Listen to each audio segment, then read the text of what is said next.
सुबह एकादशी है, फिर पूरे दिन चंपक द्वादशी है, कल व्रत का पालन होगा। क्यों? चूंकि भागवत जी कह रही हैं क्या करना है क्या नहीं करना, ये ना तो हम बताएंगे ना आप बताएंगे, ये कौन बताएंगे? भागवत जी बताएंगे, पुराण बताएंगे, ग्रंथ बताएंगे। तो अम्बरीश जी कौन सा व्रत करते थे? देखिए भागवत जी, आरीराधयेषु कृष्णं महिष्यातुल्यशीलया युक्तः संवत्सरं वीरो दधार द्वादशी व्रतम। एकादशी व्रतम नहीं, दधार द्वादशी व्रतम, द्वादशी प्रधान एकादशी का पालन करते थे। आए कब आए? कार्तिक मास में, व्रतांते कार्तिके मास त्रिरात्रं समुपोषितः स्नातः कदाचित कालिन्द्यां हरिं मधुरवने अर्चयत्। कार्तिक मास में आए हैं और 1 वर्ष का संकल्प लेकर के आए। 1 वर्ष तक प्रत्येक एकादशी का तो घर पे भी पालन करते थे और निर्जल निराहार रहते थे। सारी एकादशी निर्जल निराहार रहते थे अम्बरीश जी महाराज।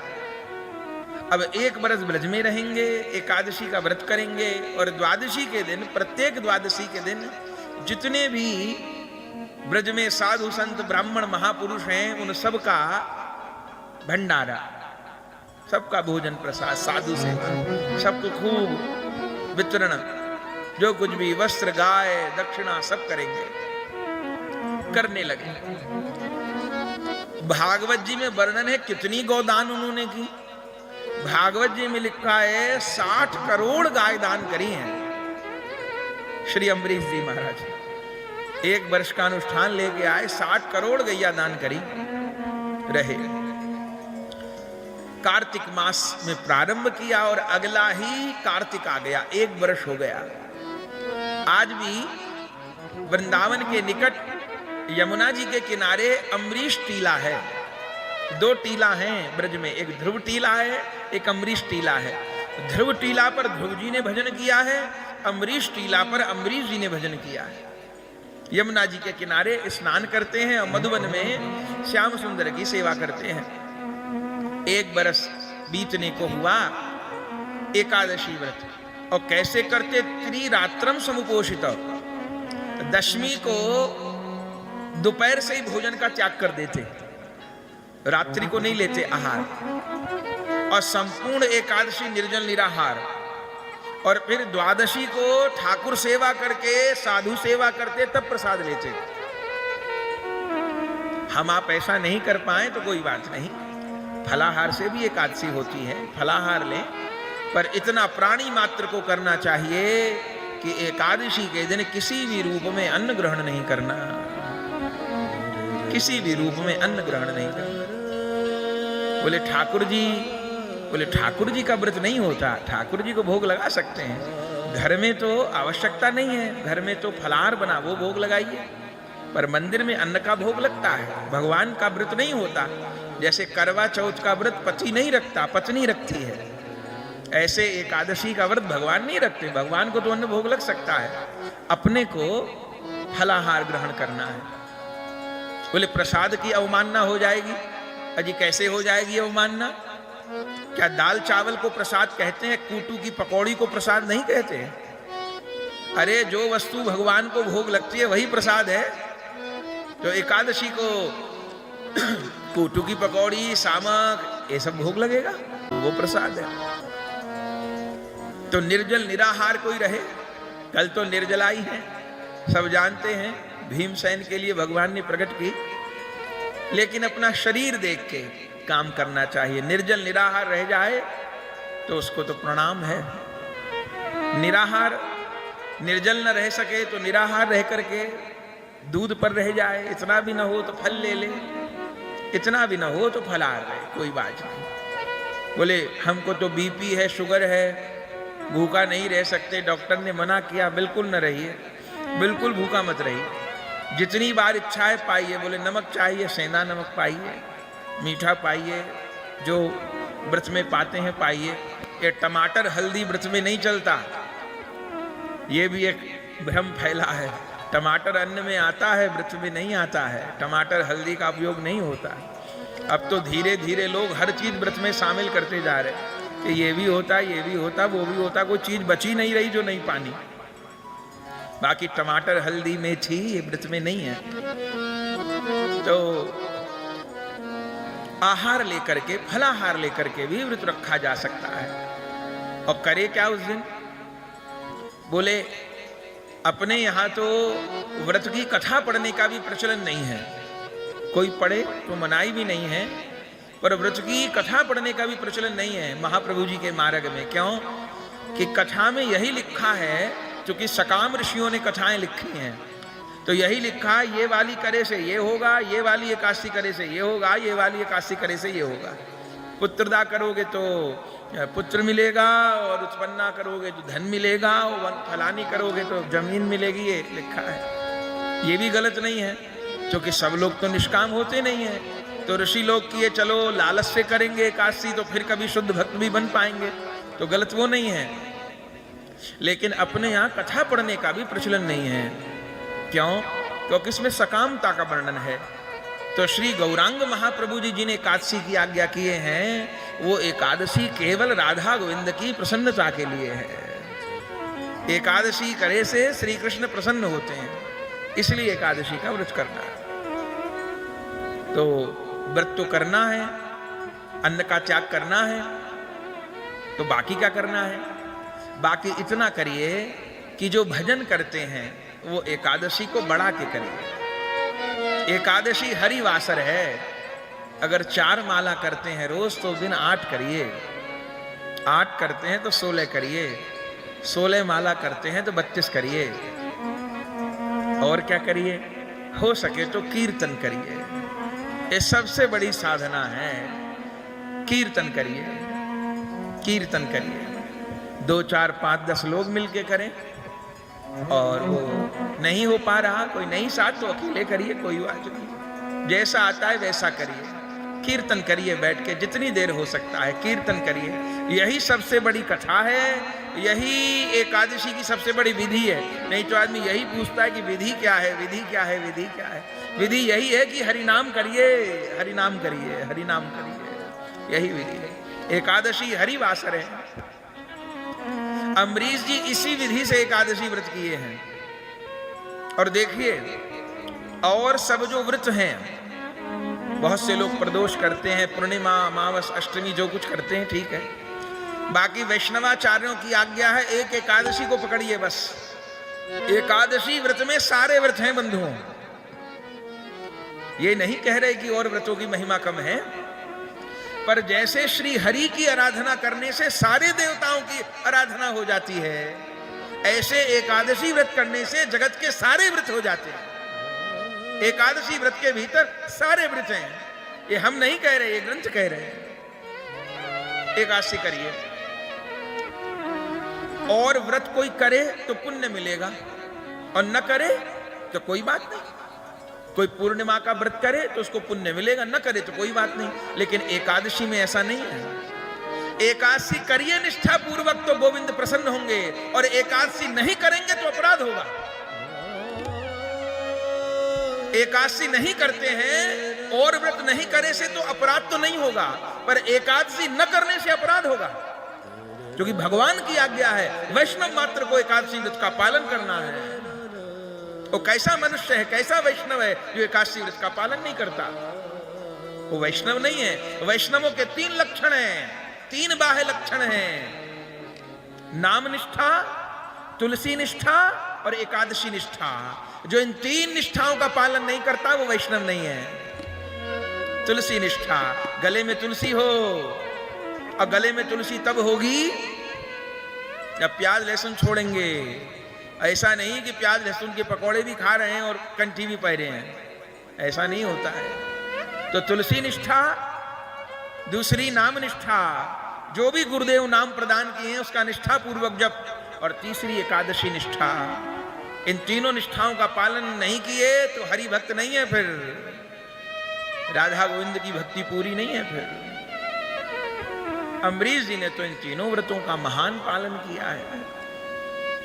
एकादशी व्रत बहुत निष्ठापूर्वक करते हैं और अगले दिन पारण करते हैं। 1 वर्ष पूरा हुआ, कार्तिक की प्रबोधनी एकादशी, अगले दिन पारण था 2 घड़ी का। तो अम्बरीश जी का जब अनुष्ठान पूरा हुआ तो 2 घड़ी का पारण था उस बार। 1 घड़ी 24 मिनट की होती है, तो 48 मिनट का पारण था। एकादशी हो गई, सब साधु लोगों को जिमा भी दिया और अम्बरीश जी महाराज बस प्रसाद पाने जा रहे थे। ऐसे भी पारण किया जा सकता है समय के भीतर, लेकिन अम्बरीश जी तो ठाकुर सेवा करके, स्नान ध्यान करके, सब साधुओं को जिमा के तब पारण करते थे। तो सब साधुओं की पंगत हो गई, सब हो गया, रसोई तो निरंतर साधु लोग आ रहे थे। उसी समय दुर्वासा जी आए 10,000 शिष्यों को लेके। क्यों आए? भंडारा पाने नहीं आए, अम्बरीश जी की परीक्षा लेने आए। क्यों आए?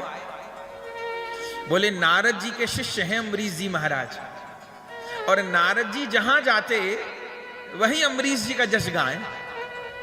संसार में तो शिष्य लोग गुरु का यश गाते हैं, पर अम्बरीश जी ऐसे भक्त हुए जिनका यश उनके गुरुदेव गाते हैं। तो उन दिनों कुंभ का मेला हुआ प्रयागराज में, तो सारे ऋषि एकत्र थे वहां। सबने नारद जी को कहा नारद जी कथा सुनाओ, तो नारद जी अम्बरीश का ही चरित्र सुना दिए। लोग कहे देखो अपने चेला की कथा सुना रहे हैं। और कथा सुनाते सुनाते नारद जी ये कह दिए कि इस समय सृष्टि में मेरे शिष्य अम्बरीश जी के जैसा कोई भक्त नहीं है। उन्होंने भगवान को अपने बस में कर रखा है, अम्बरीश जी जैसा भक्त नहीं है कोई, ऐसा कह दिए। उस सभा में दुर्वासा जी भी थे, और दुर्वासा जी खड़े हो गए। क्या कहते हो नारद जी, तुम्हारा चेला है तो कुछ भी कह दोगे, महिमा बड़ा बड़ा के बता रहे हो, हम नहीं मान सकते।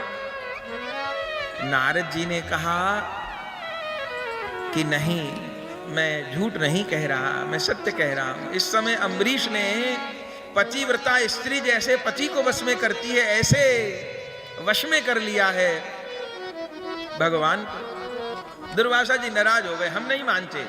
अरे कितना भक्त हो जाए, वो ब्राह्मण थोड़ी है, मैं ब्राह्मण हूं, वो तो क्षत्रिय है, ये क्षत्रिय ब्राह्मणों से आगे कैसे निकल जाएंगे, ऐसा कहने लगे। वहां से उठ के आए, कहीं दूसरी जगह ऋषियों के पास गए, वहां पहुंचे, भगवान की लीला, वहां भी अम्बरीश जी की चर्चा हो रही। जहां जाए वहीं अम्बरीश जी की चर्चा। दुर्वासा जी परेशान हो गए, सोचे क्या सही में अम्बरीश इतने बड़े भक्त हो गए? यदि हो गए हैं तो परीक्षा लूंगा। तब उस समय दुर्वासा जी परीक्षा लेने आए। पता चला कि वो तो वृंदावन में है, वृंदावन में आ गए। और तब आ गए जब पारण करने जा रहे थे अम्बरीश जी महाराज। जैसे दुर्वासा जी को आते देखा, चरणों में प्रणाम किया। मेरे बड़े भाग, जो साक्षात शिव के अंश दुर्वासा जी आए हैं, आइए बैठिए, आप भी पाइए, मुझे आपका भी प्रसाद मिलेगा, पारण का समय हो रहा है। दुर्वासा जी प्रसाद पाने तो आए नहीं थे, परीक्षा करने आए थे। बोले राजन जरूर पाएंगे प्रसाद, हम पहले स्नान कराएं। ठीक है, पर निवेदन किया हाथ जोड़ के, गुरुजी स्नान तो कराइएगा, पर क्या है कि पारण 48 मिनट का ही है, 2 घड़ी का पारण है, तो थोड़ा जल्दी कर लीजिएगा, पा लीजिएगा, क्योंकि मुझे भी व्रत खोलना है।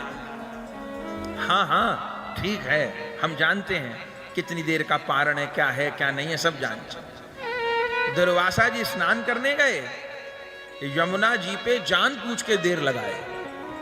ऐसे तो रोज जटा खोल के नहीं नहाते थे, जो जटा वाले महात्मा होते हैं रोज जटा नहीं भिगोते, क्योंकि जटा को साफ करने में, सुखाने में बहुत समय लगता है। लेकिन उस दिन तो दुर्वासा जी जटा खोल के नहाए, जन्म जन्म की मैल छुटाने लगे, रज लगा लगा के नहा रहे थे, और इतनी देर लगाए नहाने में कि समय निकल जाए।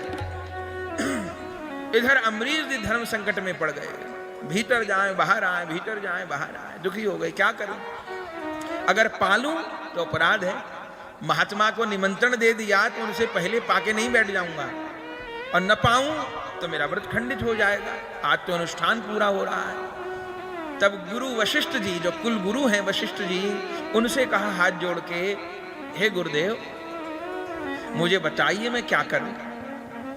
तब वशिष्ठ जी ने कहा, राजन ऐसा है कि तुम तो निर्जल निराहार रहते हो, तो जो निर्जल निराहार रहता है वो चरणामृत ले ले तो भी पारण माना जाता है। तो महाप्रसाद के कणिका ले लो, एक दाना ले लो और चरणामृत ले लो, तुलसी दल ले लो, तुम तो निर्जल रहते हो, तो उससे पारण हो जाएगा। और प्रसाद तब करना जब दुर्वासा जी आ जाए, पा जाए। ठीक है। तब वो 2 घड़ी के भीतर महाप्रसाद का कण ले लिए और चरणामृत ले लिए। जब समय निकल गया तब दुर्वासा जी आए और जैसे आए बोले, अरे अम्बरीश हमें तो देर हो गई, अरे तुमने क्या किया? सोचे बैठे थे ये कहेगा कि मैंने नहीं पाया तो कहूंगा तेरी सारी एकादशी नष्ट हो गई, और इसने कह दिया पा लिया तो श्राप दूंगा, अभी भस्म करूंगा इसको। तो अम्बरीश जी हाथ जोड़ करके बोले, हे संत भगवान मैंने पारण कर लिया चरणामृत से। और वो कहां इतना सुने, जो सुना पारण कर लिया आग बबूला।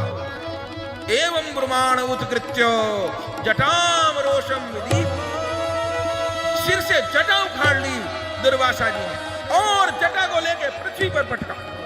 कृत्या प्रकट हो गई, काल कृत्या प्रकट हो गई। बोले खा जा इस पाखंडी को, जला डाल।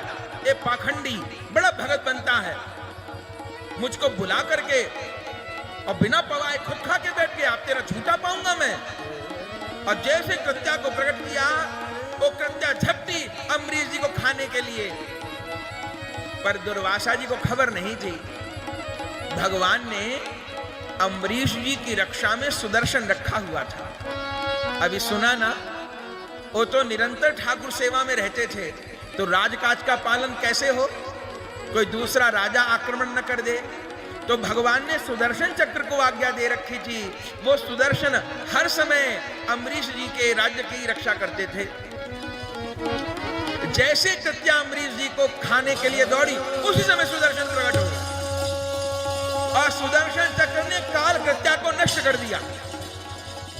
लेकिन सुदर्शन शांत नहीं हुए, काल कृत्या को मार के अब लपक के दुर्वासा जी के पीछे पड़ गए और दुर्वासा जी भागे कमंडल लेके अपना, अब पीछे पीछे सुदर्शन।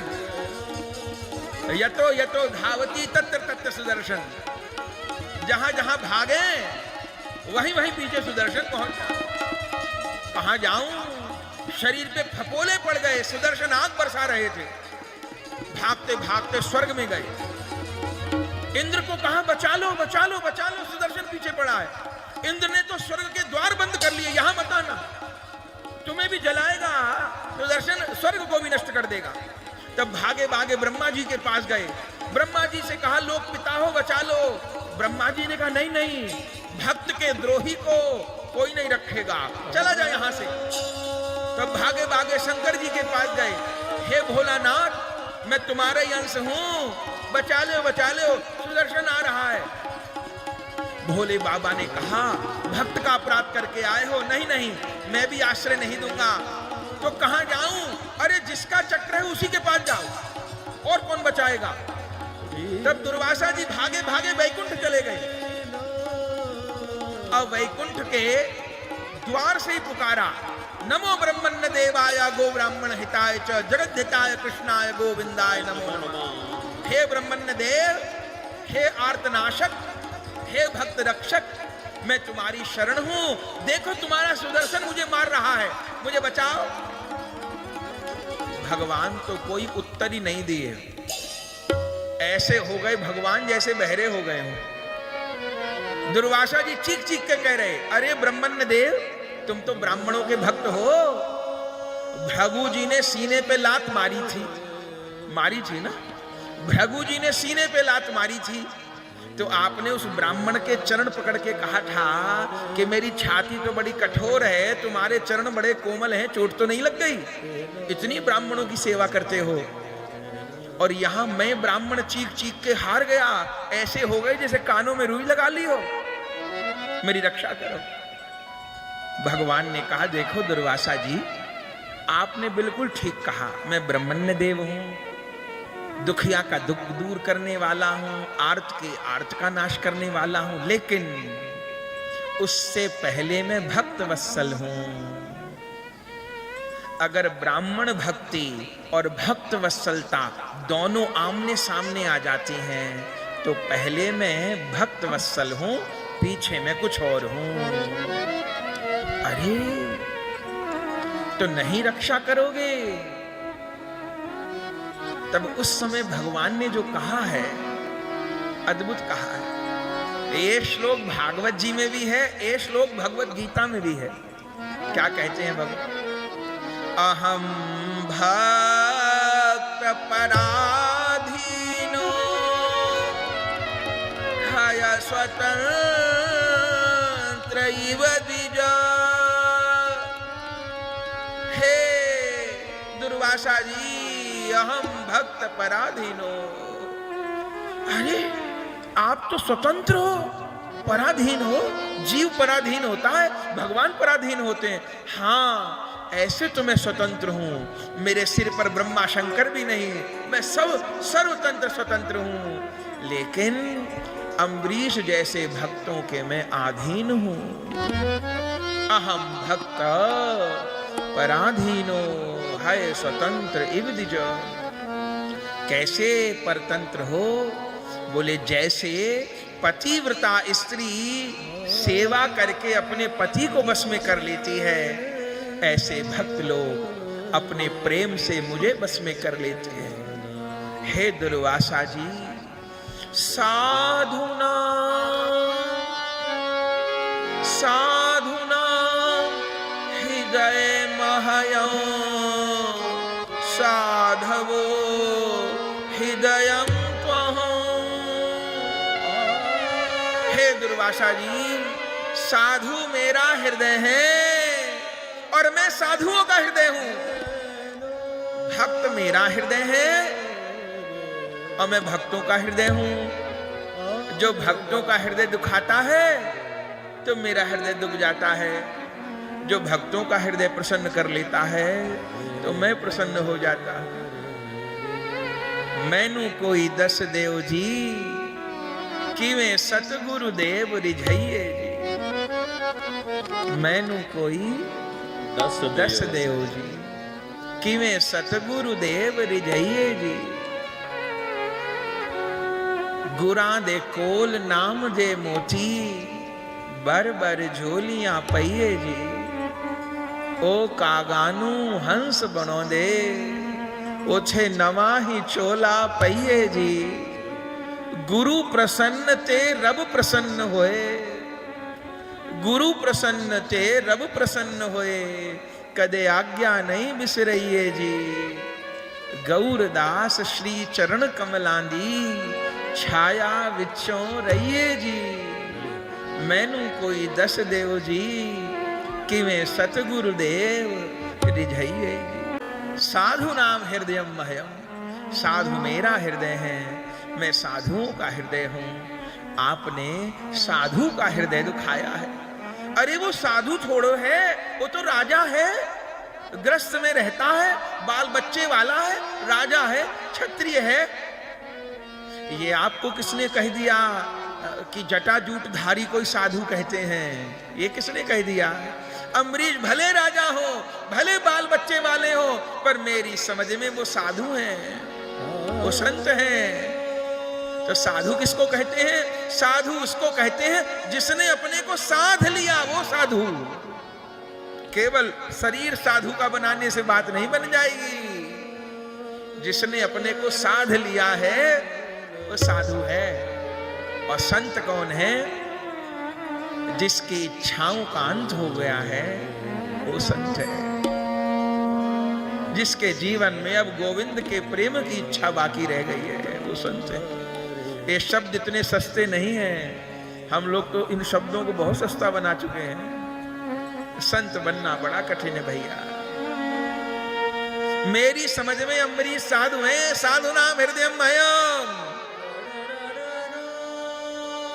तो फिर तो ये चक्र मार डालेगा मुझे। हाँ, तो उपाय क्या है? उपाय बता दो नारायण। एक ही उपाय है दुर्वासा जी, चीज जहां खोई हो वहीं मिलेगी। चीज जहां खोई है वहीं मिलेगी ना।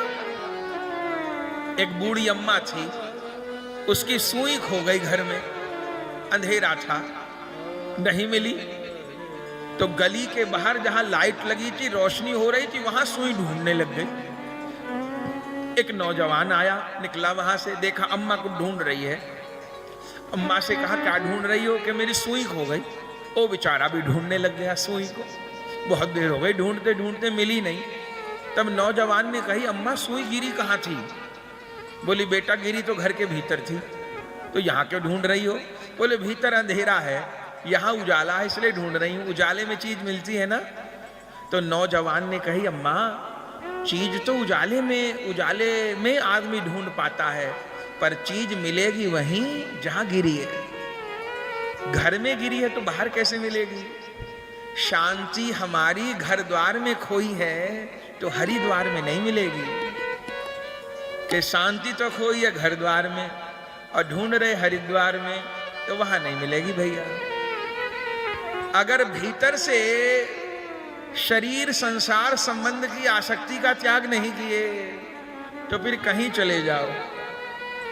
तन से भागा जा सकता है, मन से नहीं भागा जा सकता। तो भले घर में रहिए और भले वन में रहिए, बहुत अंतर नहीं है।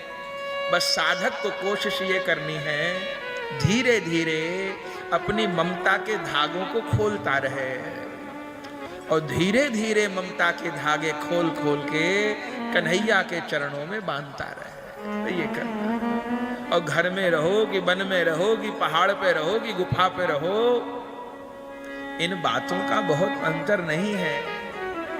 ये हम सब अपने मन से नहीं कह रहे। जो भी कह रहे हैं, आप किसी भी बात का प्रमाण मांगेंगे तो ग्रंथ से दे देंगे। कौन कह रहा है ये बात? गोस्वामी तुलसीदास जी कह रहे हैं। क्या कह रहे हैं? घर में वन में, दोहा है, दोहावली का याद करने लायक दोहा है तुलसीदास जी का। क्या कहते हैं? घर में वन में पंथ में कहीं रहो यह देह। क्या कहते हैं? घर में वन में पंथ में कहीं रहो यह देह। एक ही चाहिए क्या? बोले तुलसी सीता राम सो लगो चाहिए नेह। घर में वन में पंथ में कहीं रहो यह देह। हम लोग जीवन भर परिस्थिति सुधारने को रोते हैं, ऐसा नहीं है। इसलिए ऐसा है, भजन तो कर लेता, बस वो बेटे की चिंता रहती है, बेटा नहीं सुनता। भजन तो कर लेते, वो बहू अच्छी नहीं है। वो भजन तो कर लेते, वो मकान मालिक चिक चिक बहुत करता है। भजन तो कर लेते, एसी नहीं है, इतने गर्मी में एसी के बिना कैसे रहा जाए। भजन तो कर लेते, वो सास ऐसी है, वो पति ऐसा है, वो व्यापार में ये कठिनाई है, वो नौकरी। ये सब नाटक है, सिर्फ नाटक है, ये सिर्फ नाटक है। ये विपरीत ताव में भोजन छूट गया, नहाना धोना छूट गया और काम छूट गए, ऐप छूट गए। विपरीतताओं से भजन ही छूट रहा है। जब अपने जीवन की विपरीतता भारी लगे तो मीराबाई जी के जीवन की विपरीतताओं को याद कर लो भैया। जब अपने जीवन के दुख भारी लगे, कोई नरसिंह जी के जीवन के दुख याद कर ले।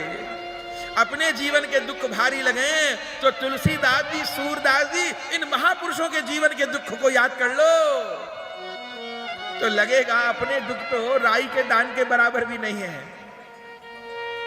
हमें कोई तलवार तो नहीं मार रहा, कोई सांप से तो नहीं डसवा रहा, कोई पीने को जहर तो नहीं दे रहा।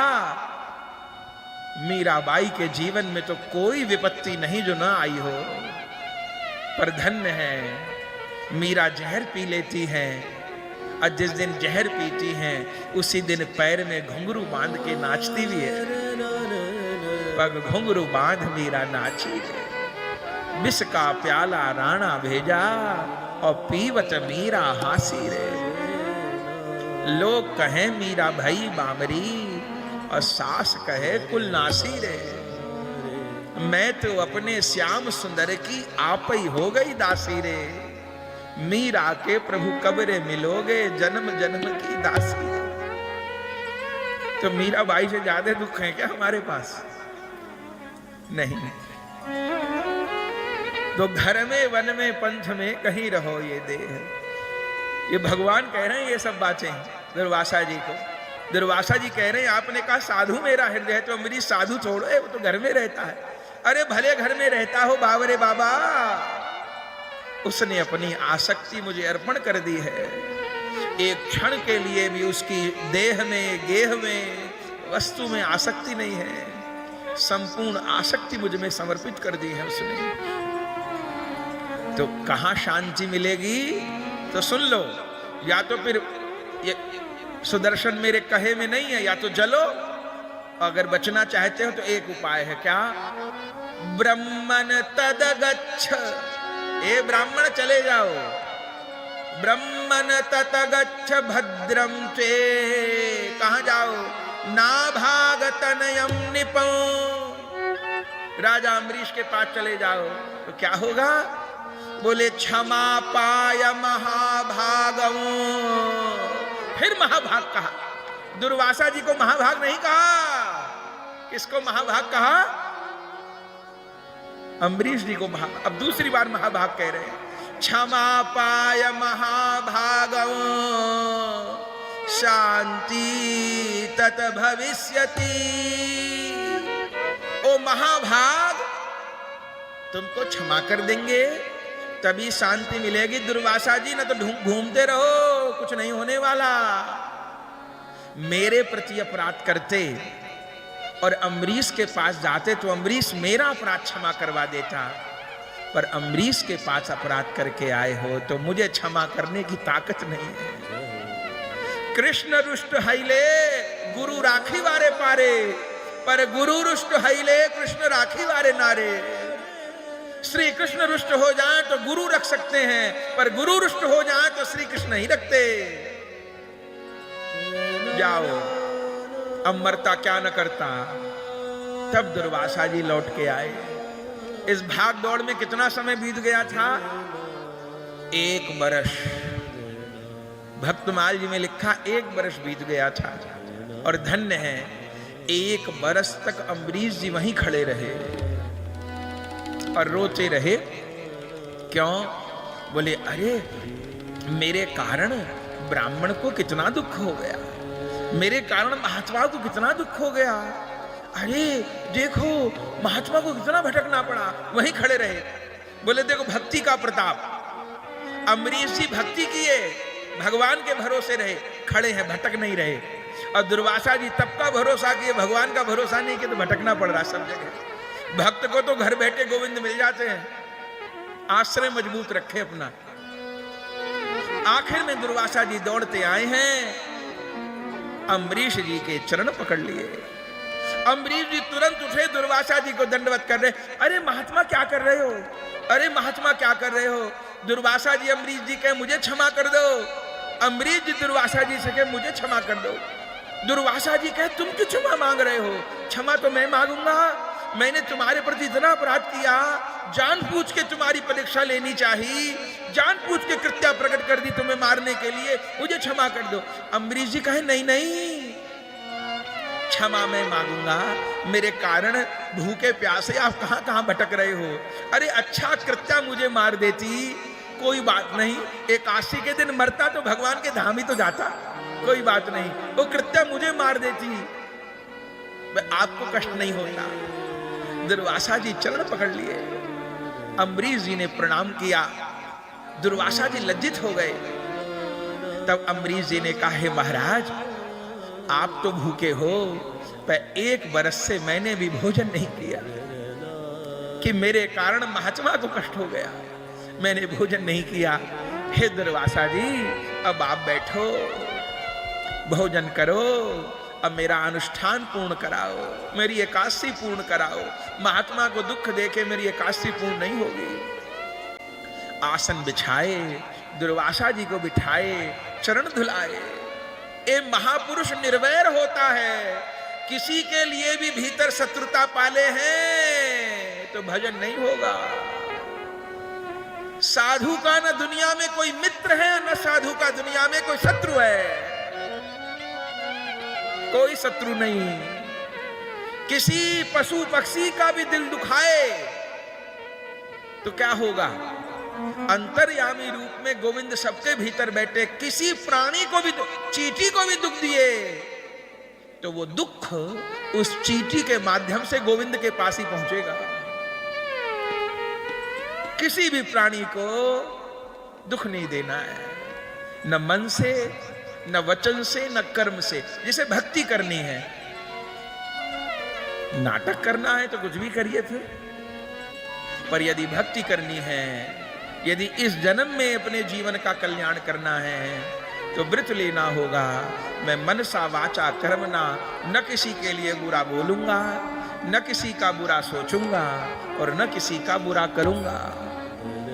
मैंने किसी के लिए भी बुरा सोचा या बुरा किया तो वो दुख, वो कष्ट भगवान तक ही पहुंचेगा। तो एक रूप में तो श्री कृष्ण की आराधना की और अनंत जीवों के रूप में दुख पहुंचाया तो भक्ति सफल कैसे होगी मेरी? इसलिए भक्त निर्वैर होता है। देखिए दुर्वासा जी कितना बुरा किए और अम्बरीश जी चरण धुला रहे हैं, बिठा रहे हैं, भोजन करा रहे हैं, फिर प्रसाद पाए। दुर्वासा जी चले और जा रहे हैं, गाते जा रहे हैं, अरे भैया जान गया, जान गया, एकादशी से बड़ा कोई व्रत नहीं, हरि नाम से बड़ा कोई साधन नहीं, उपाय नहीं, और भक्तों से ज्यादा किसी की महिमा नहीं। मैं जान गया, मैं जान गया, मैं जान गया, मैं जान गया। गाते जा रहे हैं।